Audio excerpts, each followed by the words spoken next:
Now at 6, this is Fox 61, Connecticut's news station.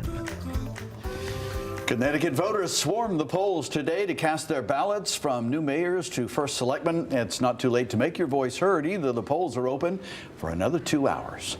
Thanks for joining us for the Fox 61 News at 6. I'm Brent Harden. And I'm Sarah Sanchez. Tonight we're looking at 3 major mayoral races. We have reporters in New Britain, New Haven, and Windham. Each race and outcome has an interesting story, too. So let's begin in New Britain, where change is on the way. Current Mayor Erin Stewart says she's exploring a run for governor. Now, that means for the first time in 15 years, there are no incumbents in the mayoral race there. Although they will be new to the title of mayor, both candidates are not new to leadership positions or the city of New Britain. Fox 61's Annette Montgomery joins us live from New Britain City Hall now with more on the candidates and why they both think they're the best for the job. Before I get into their differences, I'll first start with their similarities. Both Republican Sharon Boulogne-Saavedra and Democrat Representative Bobby Sanchez were born and raised in New Britain, so they share a lot of love for this city. Also, both candidates say if they win, 2 of the main things they want to focus on are affordability and public education. Boulogne-Saavedra says what sets her apart from her opponent is that she has a lot of local government experience, from serving on the Board of Education for 12 years to the Common Council. She points to her endorsement from current Mayor Erin Stewart as a sign she has the local backing. She also says her local leadership experience versus the state leadership experiences Representative Sanchez has is a reason she says voters should choose her. But Representative Sanchez sees his leadership experience at the state level as a strength. Sanchez says he has made solid connections with key figures who can bring additional money to the city. I have the local government experience and my opponent does not. His service record is all with the state of Connecticut. He does not have municipal experience. I have the people of New Britain's backing, the systems in town, their backing, and my opponent really has state experience. With my experience at the Capitol for 14 years, I know all the players, so to speak, the governor, the Speaker of the House, people that I can lean on if anything was needed for the city of New Britain. And I feel that I'm the best candidate. I've been there for 14 years, and I feel that I can deliver. I can deliver more funding into the city. And polls close at 8 p.m. tonight. Now, we will continue to monitor the races across Connecticut and have the latest on air and online at fox61.com. But one thing is for certain, no matter who wins this race, change is on the way for New Britain. Live in New Britain, Annette Montgomery, Fox 61. Now to New Haven, the city's mayoral race is drawing a lot of eyes. Now, a Republican is hoping to upset the current mayor and become the first GOP mayor in that city since the 1950s. Fox 61's Kay Pattyfoot is live in New Haven with a closer look at both candidates and what's at stake. On one side, 3-term Mayor Justin Elicker, a Democrat, says that he and his administration have made a lot of progress in the city over the years. On the other side, Steve Orozco says that he is pushing for change. Now, if Mayor Elicker wins, this will be his 4th term. 2 of the big issues he is focused on is housing and crime. He says while crime is down, there's still work to be done. I've tried to be a mayor that is super present in the community. I go to everything I possibly can.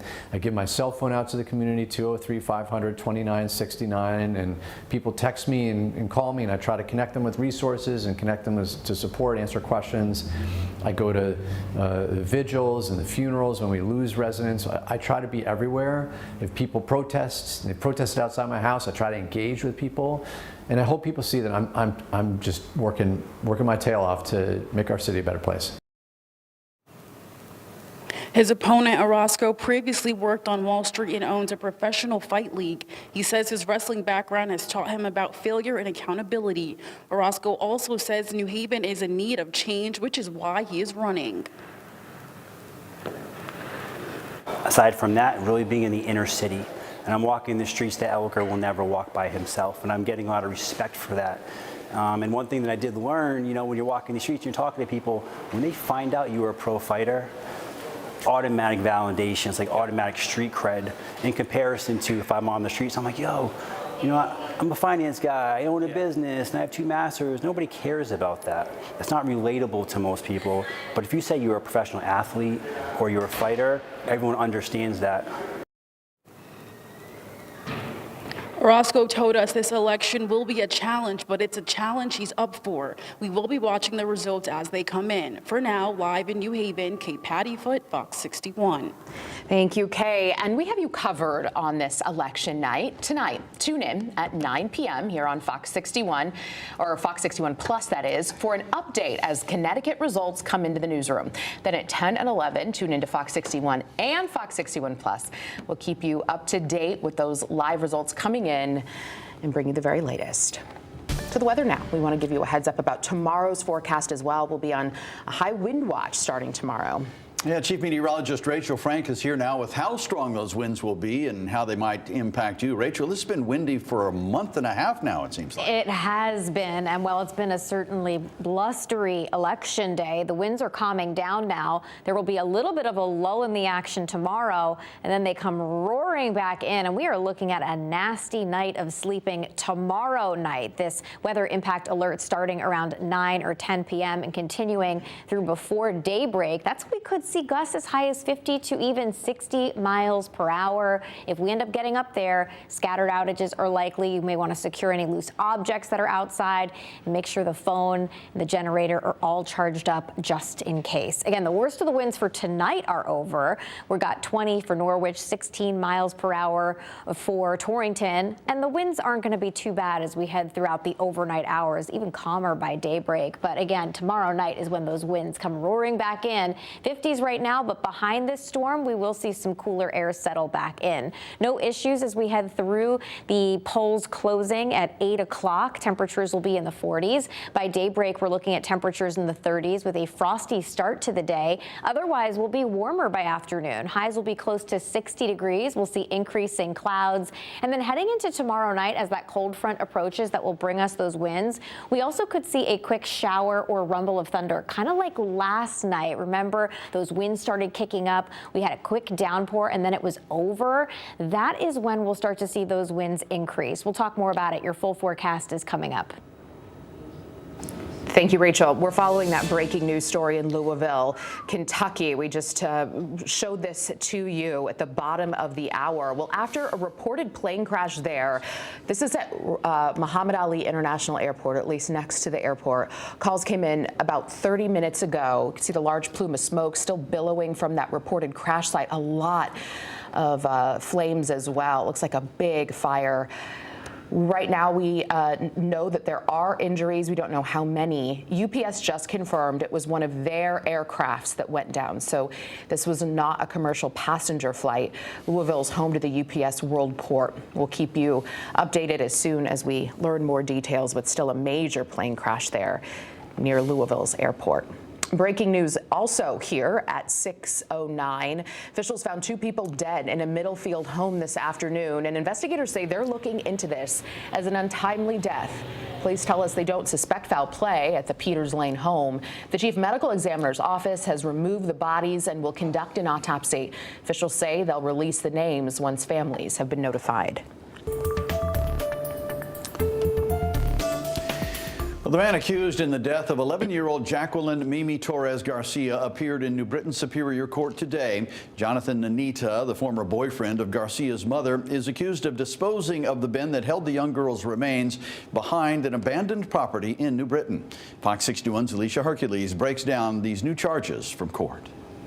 In addition to his other charges, Nanita has also been charged with tampering with physical evidence and violation of legal requirements regarding the disposition of a body. Yes, the next date is November 4th. Jonathan Nanita's appearance in New Britain Superior Court was brief on the matter of the additional charges. Nanita was initially charged with murder with special circumstances, conspiracy to commit murder with special circumstances, risk of injury, and cruelty to a child. During his brief appearance, his attorney also requested that Nanita remain in protective custody in jail due to ongoing safety concerns. Nanita was arrested last month along with Carla Garcia, Mimi's mother, and Jacqueline Garcia, Mimi's Mimi's aunt. Police arrested the three after an investigation into a storage box found behind an abandoned property in New Britain. The box was found to contain human remains in an advanced stage of decomposition. Those remains were positively identified as Mimi, who was 11 years old at the time she died in the fall of 2024. Police say Mimi had been the victim of prolonged abuse and malnutrition before she was killed while the family lived in Farmington. Investigators say her body was kept in the basement of the family home and was moved with them when they later moved to New Britain. Nanita will appear in the Litchfield Judicial Courthouse on November 14th to face those additional charges. In New Britain, Alicia Hercules, Fox 61. We've learned the names of the man and the boy who died in a North Haven house fire yesterday. Investigators found out also what caused that fire. Vigils being held right now for 72-year-old John Morris and 8-year-old Aurelian Camp. Family and friends are gathered at St. Barnabas Church to mourn the lives lost.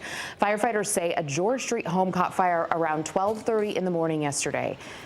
The first and second floors were told, we're being told, were on fire. Officials told us today the fire started in the first floor den, and it was caused by what they're calling accidental smoke, or smoking, that is. Crews found Morris dead inside the home. They also say Aurelian was trapped on an upper floor, and crews rescued him. He then died. We still don't know how many people were home at the time. Well, the Canton Fire Department says a firefighter's leg went through a fire-damaged section of flooring when they responded to a house fire on Sunday night. Take a look. This is what crews arrived to on Wright Road. Officials say the majority of the home was on fire. EMS looked at the firefighter, and they didn't need to be taken to the hospital. Firefighters rescued one person, but they didn't say if they were hurt. The cause of the fire is under investigation. Federal judge ruled against a New Britain public school teacher after she claimed her First Amendment rights were violated when she was ordered to remove a crucifix from her classroom wall. Marisol Arroyo Castro put this crucifix on display near her desk at De Loreto Elementary School. New Britain's district told her to remove it in December of last year. Castro refused and then was placed on administrative leave. Court documents say she was reassigned to a non-teaching role in the district's central office. Castro sued the district, arguing the crucifix was a personal religious expression giving her comfort and identity.